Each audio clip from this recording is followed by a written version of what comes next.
Titus, Gabe, David, Jesse, and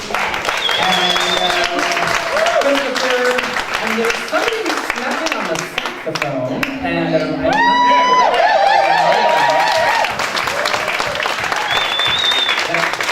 Thank you. I like you hear me say every time I'm here.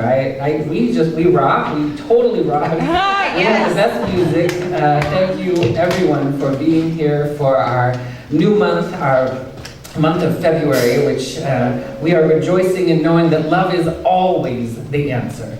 Love is always the answer, and but sometimes it's hard to get to that answer. It's hard to get to the answer that love is within us. And one of the things that we practice here at Soul Center is the practical application of eternal spiritual law in and through and as our lives, because it's super frustrating. It's super frustrating when you know spiritual law, you know that love is the answer, you know that abundance is available to us all the time, that prosperity is the mandate by God. You know this intellectually, but you aren't experiencing it. And how do we apply it? It's practical application, which in our teachings is also synonymous with practical mysticism, because you must pull in the inner mystic from within you, because you are a mystical, transformational being of light. You are an angel of pure, holy light, and it is seeking to emerge through you.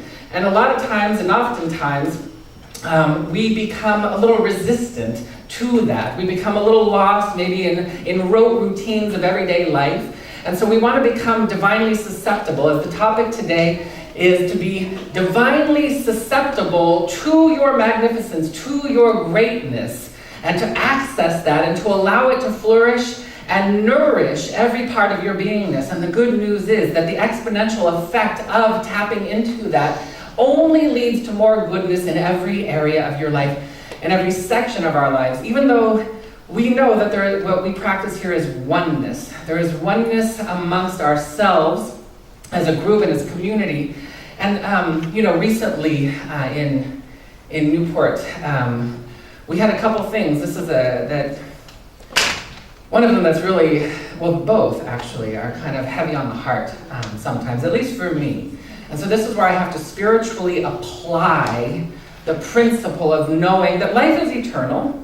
We know that life is eternal. This is an incarnation here, that if we choose to rejoice in it and to be susceptible to the impulse within us, it will be the most it can be. The potential already resides in it to be heaven on earth. We are already coated and loaded with heaven on earth. But recently there was a young gentleman, a teenager in Newport, who took his own life because he was feeling the pressure of school and various other things. And then there was also very close into that, I think prior to it, there was another young man who murdered a fellow, classmate of his, because he had joined a hate group, and he was taught how to hate. Hate is probably the most profound form of separation. And so what do? Most of us, our hearts go out to the victim, to the family of the young man who lost his life, also to the man who took his life, to his family. And then there's the family of the young man who committed the crime of what we call murder. And part of how we apply our spiritual practice is it's very hard. This is very challenging. It's very challenging to hold even him, the enemy, in our hearts for transformation and truth. We're never condoning an action, but we're applying spiritual principle, because you cannot commit a crime like that unless you are in such a place of fear, such a place of despair, which is a separation within your own being. It's a separation from the Holy Spirit of God. And we are all about that unity.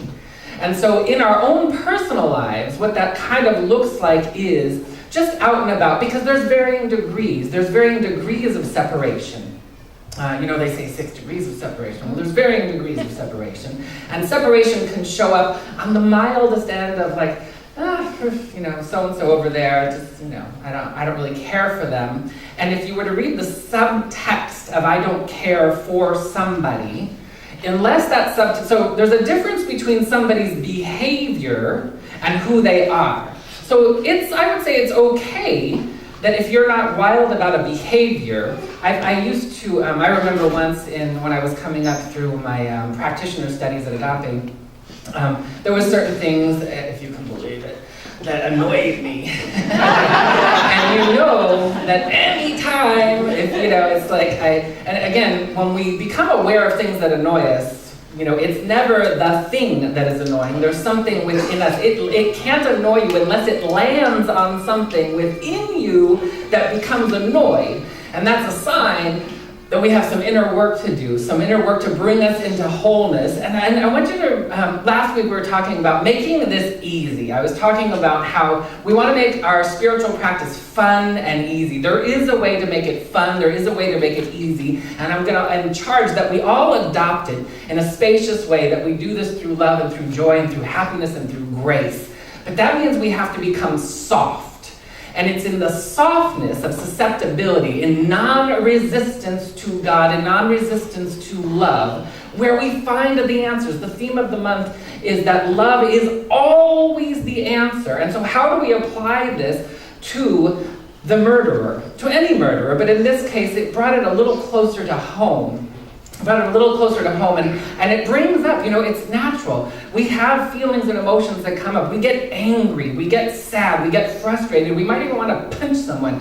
But our spiritual practice would hold us in check and allow us to turn within and say, now what do I want to do with these? Because it's what we do with those feelings and how we navigate through them to become very familiar, knowing that our feelings don't necessarily mean the truth. I could be angry at someone because they did something that hurt me, but that doesn't make the situation or my feelings the truth about what is going on. The truth is that there's something within me that needs healing. We all, every single one of us, unless you are in a ceaseless state of bliss, 24 hours a day, then you have something to work on.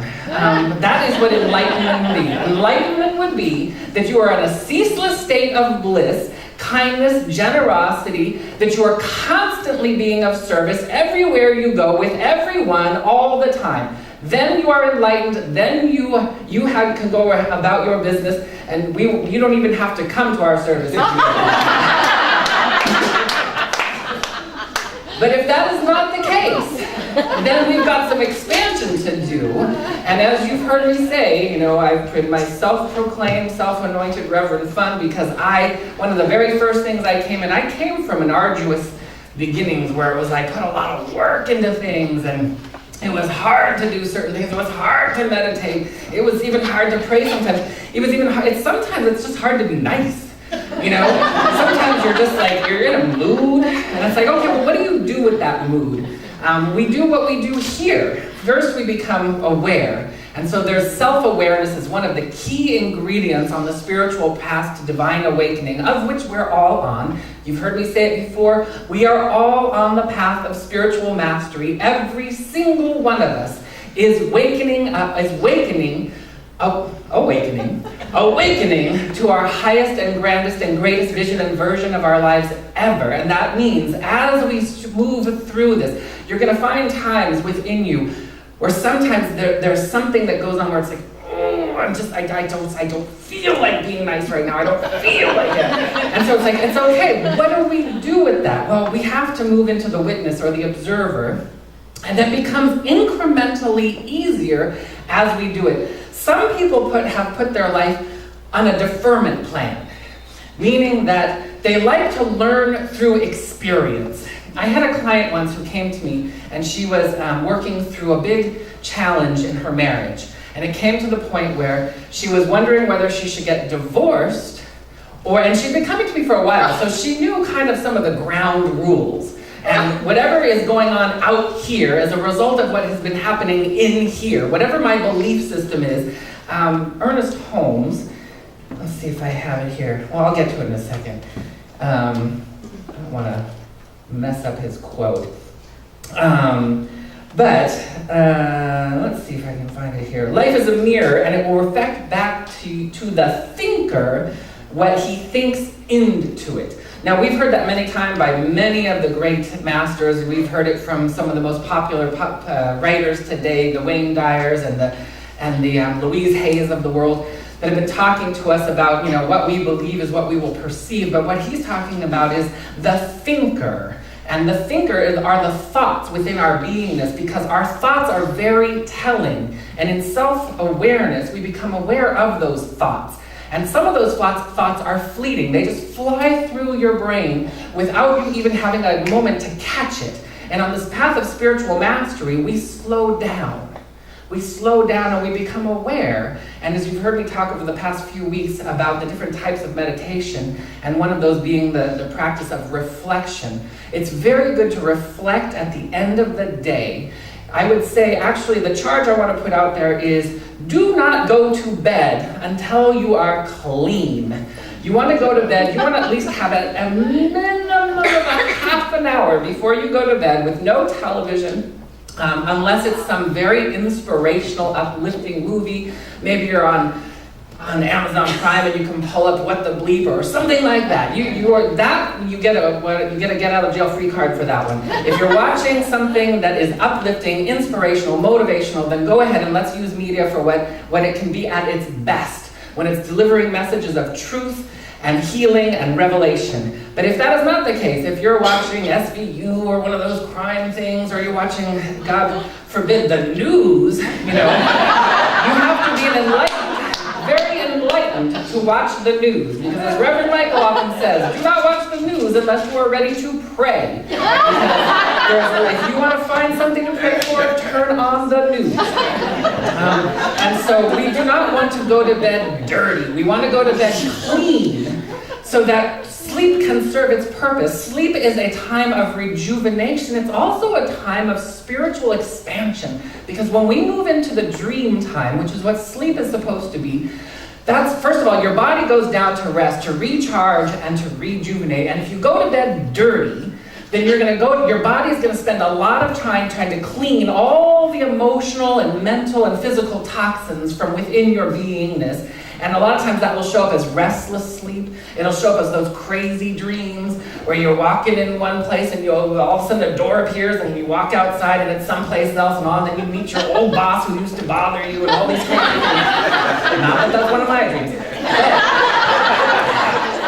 But that happens, and that happens when you have those dreams. Those are telling you that you didn't go to bed clean. And we want to go to bed clean because we want to allow it to serve its purpose.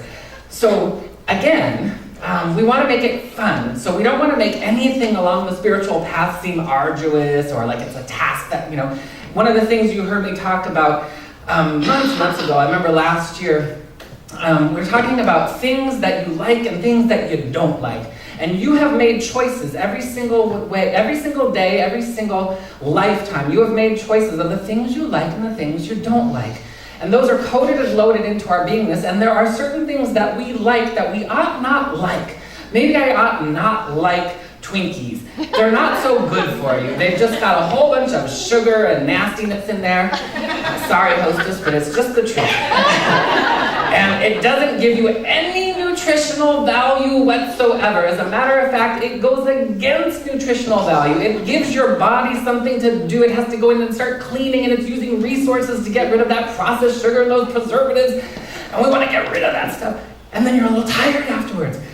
Some of our comfort food that we have out there, and it leaves us like, oh, is that really comfortable? Is it really comfortable to feel like you're in a fog, in a malaise afterwards? Because your body's putting so much energy into getting rid of the toxins. Is that comfort food? Comfort food to me is food that revitalizes and rejuvenates, and you feel like, okay, I feel really good inside. It's, many of the masters talk about how food serves two purposes. It is fuel and it is medicine. And but we've turned it into some sort of, big pleasure field. And there's a room for that. But I'll tell you, and I'm not going to go off on a whole nutrition thing here, but I might to. But there are really, really delicious foods that are really good for you. I'm just going to end on the food thing there. And they are not candy bars with processed sugars and all that stuff. They're really good in the raw section, okay? That's my little tip. But anyway, getting back on track here. One of my, the famous Persian mystic and poet, Rumi, says that our task is to seek for love and to seek and find all the barriers within our beingness that we have put up against it. And that's the path of the spiritual warrior, the person who is on the path of enlightenment, is to find where within me do I have the barriers that are preventing love. That's what healing is. Healing is to uncover those barriers. And so you'll note some of the telltale signs are when you're annoyed, when you avoid, when you are sad, those things. And so we can embrace those and not make those indicators bad. We can say, oh, okay, so there's somewhere within me where I'm practicing separation. I'm practicing being separate from God, separate from good. And we are here to practice being one with God and one with good. We are to take that airy-fairy idea of love is always the answer. Because love is a dynamic. Love is the most powerful force in the universe. And it is a multi-dimensional dynamic energy that if you let it have its way with you, it will bring you to your knees in joy. Sometimes it'll bring you to your knees in tears of joy. And you want to allow that to happen. I have done it many times, and I love it. I love love. Love is amazing, and I would like everyone here to love love to the degree that you let it move you and groove you and awaken you to something more magnificent than ever before. So what do we do with this gentleman who created a murder, had that experience? In the Bible and Scripture, we have to love our enemies. But how do we love our enemies? And I think where the confusion comes in is sometimes we feel that if we're loving our enemy, that we're condoning the action. And that is never the case. We are never condoning hurting someone. You know, as we celebrate the season of nonviolence with some of the most powerful masters that exemplified this. Dr. Martin Luther King, one of the most powerful examples of how you can stand in the power of love, how you stand in the strength of love. Gandhi, one of those masters in this world who give us great examples. There's a Gandhi and a Martin Luther King Jr. within you. There is a Ishua within you. There is a Buddha within you, and we want to let that rise up. So we're working right now on a possible event that might be coming up at the end of the month on what we're going to do to apply spiritual practice. Because can you imagine what it would be like to be the parents of the boy who murdered the other boy? And to feel there's a lot of anger, a lot of rage out there. But what do we do with that anger and rage? We want to give it, as we were talking last week, we want to give our burdens to God. We need to give it. And that's how we find the answer. That's how we allow love to be the answer. One of the very first things we have to do is surrender our anguish, surrender our worry, surrender our doubts and concerns. And so this client of mine who came to me about her divorce, and she was wondering, what should I do? And it's like, whenever it comes to something like any relationship whatsoever, it doesn't matter whether it's a friendship that you feel, a lot of times in our spiritual community, we find out that there's a negative Nancy or a Debbie Downer or a Dan Downer that is like, oh, okay, in order for me to keep my vibration up, I need to put up a temporary boundary so that I'm not going to hang out with Debbie or Dan Downer or Nancy negativity. I'm building right now. But as long as we are keenly aware that we are not blaming them for being downers or negative or making them wrong, because it was my experience that I had with them, so I take responsibility for my experience. So one of the things that we would do is we would put up that boundary, a temporary boundary. We put it under the label of healthy boundaries. A healthy boundary is temporal, it is temporary. We put it there until we've mastered the strength, and we still love them, and then when we're strong enough, we take down the boundary, okay? That's what we do within our own beingness. That can take a little bit of divine strength, and so we want to ask for that divine strength. One of my favorite songs was remastered by Krishna Das, where he took a foreigner song, I want to know what love is, and I want you to show me.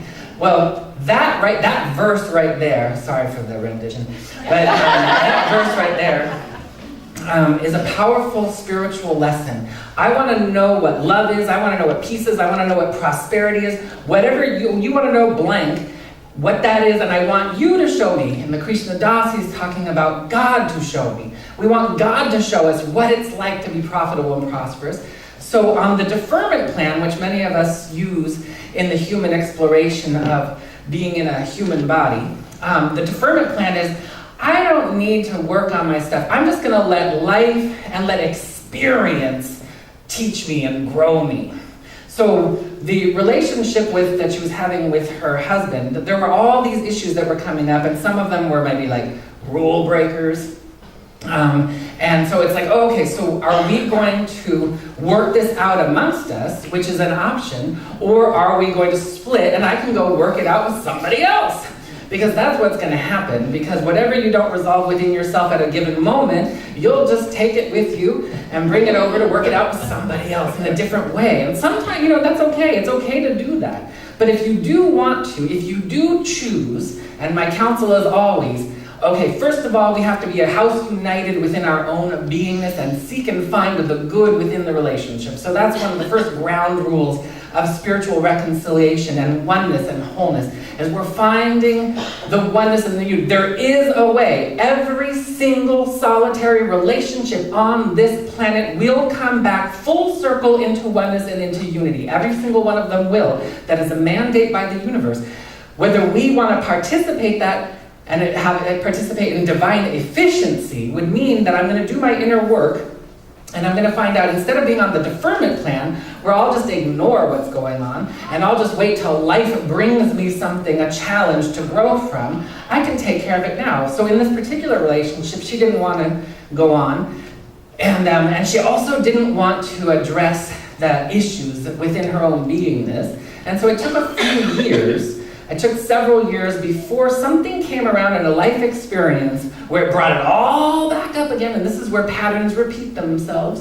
And so she had to deal with it then. And so sometimes when you've heard the old expression, when you're sick and tired of being sick and tired, and then finally it's like, okay, well, I guess after the 20th time I've got to deal with it.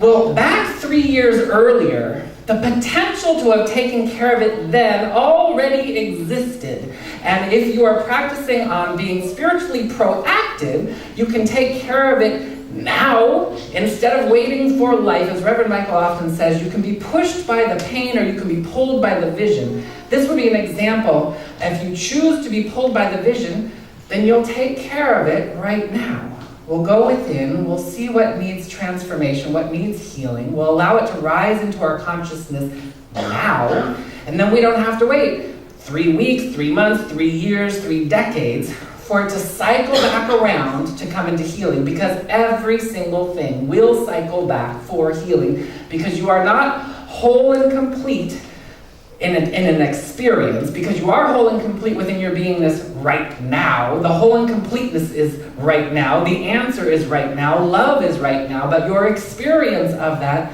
is something that you want to bring it into. You want to engage it into. So we're going to get ready to conclude here. One of the things that I want to impress upon us is that our responsibility is to bless people. That is built into our DNA, and it's coded and loaded within our beingness. We are here to bless people. And if we're not blessing them with affirmative, magnificent thoughts of love and joy and wellness and goodness, then we could be cursing someone. And we know the law of attraction, what goes around comes around. We don't want to be cursers, we want to be blessers. And blessing is fun, and it's easy, and it leaves you on a high afterwards. So a lot of times we do our affirmations here at Soul Center. Today we're going to do our blessings. So I'm going to ask you to turn to your neighbor, whether that's to the right or the left, but you're going to turn to a partner. And if your row has an odd number, you might have to turn to somebody behind you or in front of you. And if there is even an odd number, if anybody is left out of this equation, then you can be a group of 3. So we'll be in pairs. And we are going to bless each other. Okay, so I'm just going to have you repeat. I want you to look into each other's eyes, and if you're a trio, then just go back and forth. If you're a duo, look into each other's eyes, and we're going to say, I bless you with radiant wellness. I bless you with radiant wellness. I bless you with effortless prosperity. I bless you with effortless prosperity. And benevolent abundance. I bless you with peace and joyous harmony. I bless you with peace and joyous harmony. And I bless you with spaciousness and expansive love. And I bless you with spaciousness and expansive love. All right, we've got one more piece of this equation. One of the most important pieces in our spiritual practice is to embody and to accept it into our bones, into your veins, into your breath, and into your mind. So we're going to conclude by saying to your partner, will you accept this? Will you accept this? Yes. Yes. And so I let it be. Amen.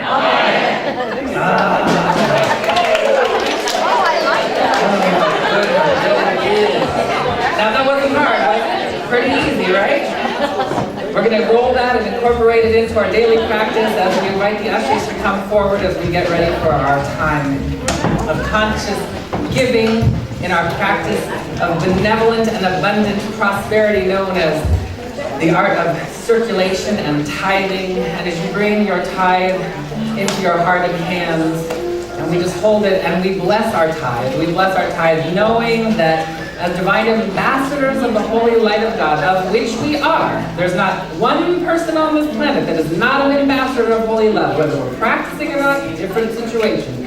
But we are all here to say that yes, we are practicing it. We bless it, and as we move forward and we put these tithes into circulation on behalf of Soul Center, of paying our bills, of paying for all of the resources that make these services amazing and magical, we know that it is coming back to us at least minimally 100-fold. And it is with that we accept it, and we ask the ushers to go forward. Today I say yes to love.